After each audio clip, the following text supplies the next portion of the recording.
성도 여러분 안녕하십니까? 수요일 날 가정 예배를 시작하겠습니다. 우리 찬양하면서 하나님 앞에 나아갑니다. 주님, 내가 여기 있사오니.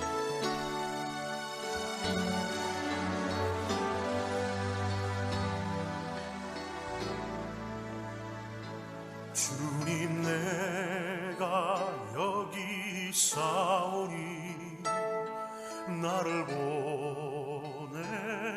보내소서.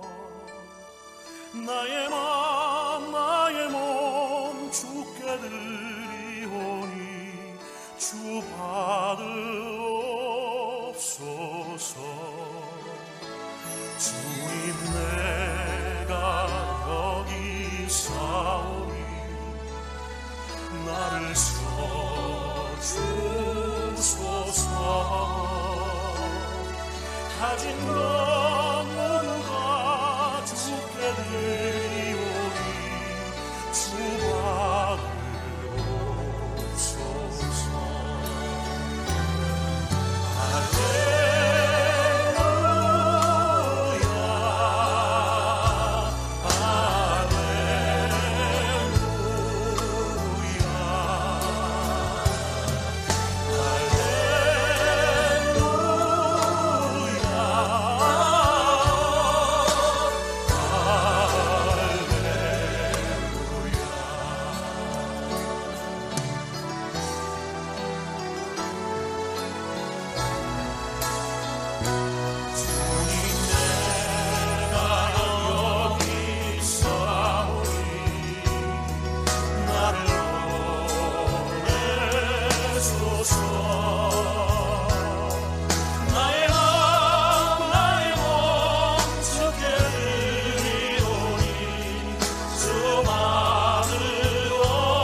하나님 말씀 에스겔서 39장 25절로 29절의 말씀 우리 한 절씩 교독합니다. 제가 25절 말씀 받들어 읽습니다. 그러므로 주 여호와께서 이같이 말씀하셨느니라. 내가 이제 내 거룩한 이름을 위하여 열심을 내어 야곱의 사로잡힌 자를 돌아오게 하며 이스라엘 온 족속에게 사랑을 베풀지라. 그들이 그 땅에 평안히 거주하고 두렵게 할 자가 없게 될 때에 부끄러움을 품고 내게 범한 죄를 뉘우치리니 내가 그들을 만민 중에서 돌아오게 하고 적국 중에서 모아 내어 많은 민족이 보는 데에서 그들로 말미암아 나의 거룩함을 나타낼 때라. 전에는 내가 그들이 사로잡혀 여러 나라에 이르게 하였거니와 후에는 내가 그들을 모아 고국 땅으로 돌아오게 하고 그 한 사람도 이방에 남기지 아니하리니 그들이 내가 여호와 자기들의 하나님인 줄 알리라. 내가 다시는 내 얼굴을 그들에게 가리지 아니하리니 이는 내가 내 영을 이스라엘 족속에게 쏟았음이라. 주 여호와의 말씀이니라. 아멘. 오늘 제목은 이전과 이후, Before and After라는 제목입니다. 홈 앤 가든이라는 TV, HGTV에서는 집을 수리해주는 그런 프로그램이 있습니다. 낡아진 집을 깨끗하게 수리해주는 그런 프로그램이죠. 그 집 수리되어진 것을 보면서 그 주인들이 얼마나 기뻐하고 때로는 감격의 눈물까지 흘리는 것을 보게 됩니다. 이 비포와 애프터가 얼마나 우리에게 큰 감동을 주는지 모릅니다. 자, 28절 말씀에 보니까 그 내용이 나옵니다. 전에는 비포죠. 내가 그들이 사로잡혀 여러 나라에 이르게 하였거니와 후에는 애프터에 대한 이야기입니다. 내가 그들을 모아 고국 땅으로 돌아오게 하고 그 한 사람도 이방에 남기지 아니하리니 그들이 내가 여호와 자기들의 하나님인 줄을 알리라고 말씀을 하고 있습니다. 자, 하나님께서 이스라엘의 이전과 이후에 대한 말씀을 보여주고 있습니다. 전에는 이스라엘이 포로로 잡혀갔지만 후에는 그들이 다시 돌아올 것이다 라는 말씀입니다.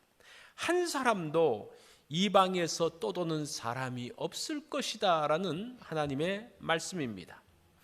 이스라엘이 바벨론 포로로 잡혀갔을 때 열방의 모든 나라들은 하나님이 이방 신에게 패했다라고 생각을 했습니다. 이런 수모 속에서도 하나님은 이스라엘을 포로지로 몰아가셨습니다. 고난의 땅에 가기 전에는 이스라엘이 자신의 죄를 뉘우치지 않을 것을 아셨기 때문입니다. 때가 되어 하나님이 일이 시작됩니다. 이스라엘을 치던 자들을 제물로 삼으십니다. 열방에 하나님의 거룩함을 나타내십니다. 그때 비로소 여호와께서 이스라엘의 하나님인 줄 알리다라고 말씀을 합니다. 29절 말씀에 보니까 내가 다시는 내 얼굴을 그들에게 가리지 아니하리니 이는 내가 내 영을 이스라엘 족속에게 쏟았음이라. 주 여호와의 말씀이니라고 말합니다.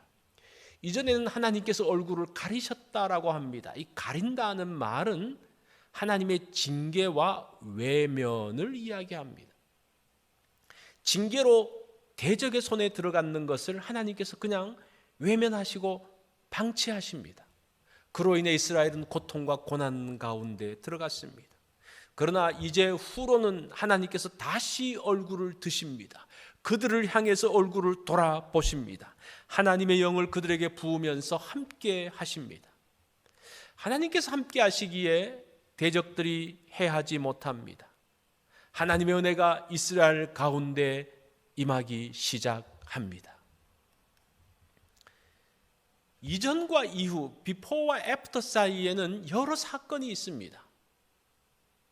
이 허물어진 집을 디자이너들이 와가지고 살펴보고 일꾼들이 일을 시작합니다. 가장 먼저 하는 일들을 보니까요, 내부를 부수는 일들을 하더라고요.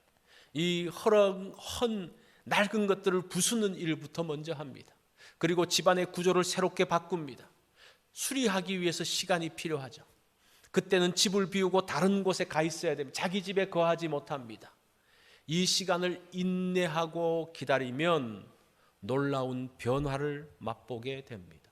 이전과 이후의 시간이 있습니다. 하나님께서 이스라엘의 더럽고 잘못된 부분을 다 부수어 버리십니다. 그리고 정결하게 지어 나가십니다. 그 부수는 과정이 참으로 고통스럽습니다.